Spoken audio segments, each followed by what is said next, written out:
പുറപ്പാട് അധ്യായം 11. അവസാനത്തെ മഹാമാരി. കർത്താവ് മോശെയോട് അരുളിച്ചെയ്തു, ഞാൻ ഫറവോയുടെയും ഈജിപ്റ്റിൻ്റെയും മേൽ ഒരു മഹാമാരി കൂടി അയക്കും.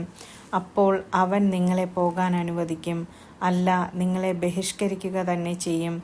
ഓരോ പുരുഷനും തൻ്റെ അയൽക്കാരനോടും ഓരോ സ്ത്രീ തൻ്റെ അയൽക്കാരിയോടും സ്വർണവും വെള്ളിയും കൊണ്ടുള്ള ആഭരണങ്ങൾ ചോദിച്ചു വാങ്ങണമെന്ന് നീ ജനത്തോട് പറയണം. ഈജിപ്തുകാർ ഇസ്രായേൽക്കാരെ ബഹുമാനിക്കാൻ കർത്താവ് ഇടയാക്കി. ഫറവോയുടെ സേവകരും ജനങ്ങളും മോശയെ ഈജിപ്റ്റിലെ ഒരു മഹാപുരുഷനായി കരുതി. മോശ പറഞ്ഞു, കർത്താവ് അരുളിച്ചെയ്യുന്നു, ഞാൻ അർദ്ധരാത്രിയിൽ ഈജിപ്റ്റിലൂടെ കടന്നു പോകും. സിംഹാസനത്തിലിരിക്കുന്ന ഫറവോ മുതൽ തിരികല്ലിൽ ജോലി ചെയ്യുന്ന ദാസി വരെയുള്ള എല്ലാ ഈജിപ്തുകാരുടെയും ആദ്യജാതൻ മരിക്കും. കന്നുകാലികളുടെ കടിഞ്ഞൂലുകളും ചാകും. ഇതുവരെ കേട്ടിട്ടില്ലാത്തതും ഇനി കേൾക്കാനിടയില്ലാത്തതുമായ ഒരു വലിയ നിലവിളി ഈജിപ്തിൽ നിന്നുയരും. എന്നാൽ ഇസ്രായേൽക്കാർക്കോ അവരുടെ മൃഗങ്ങൾക്കോ എതിരെ ഒരു പട്ടി പോലും ശബ്ദിക്കയില്ല.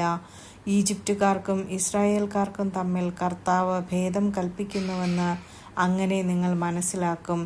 അപ്പോൾ നിന്റെ ഈ സേവകരെല്ലാം എൻ്റെ മുൻപിൽ സാഷ്ടാംഗം പ്രണമിച്ച്, നീയും കൂടെയുള്ള ജനങ്ങളും പൊയ്ക്കൊള്ളുക എന്ന് പറയും. അപ്പോൾ ഞാൻ പുറപ്പെടും. മൂശ ഉഗ്രകോപത്തോടെ ഫറവോയുടെ മുന്നിൽ നിന്ന് ഇറങ്ങിപ്പോയി. കർത്താവ് മോശയോട് അരുളിച്ചെയ്തു, ഈജിപ്തിൽ എൻ്റെ അത്ഭുതങ്ങൾ വർദ്ധിക്കാനിടയാവും വിധം ഫറവോ നിങ്ങളുടെ വാക്ക് അവഗണിക്കും. മോശയും അഹരോനും ഫറവോയുടെ സന്നിധിയിൽ ഈ അത്ഭുതങ്ങളെല്ലാം പ്രവർത്തിച്ചു. എന്നാൽ കർത്താവ് ഫറവോയുടെ ഹൃദയം കഠിനമാക്കിയതിനാൽ അവൻ ഇസ്രായേൽക്കാരെ തൻ്റെ രാജ്യത്തു നിന്ന് വിട്ടയച്ചില്ല. ആമേൻ.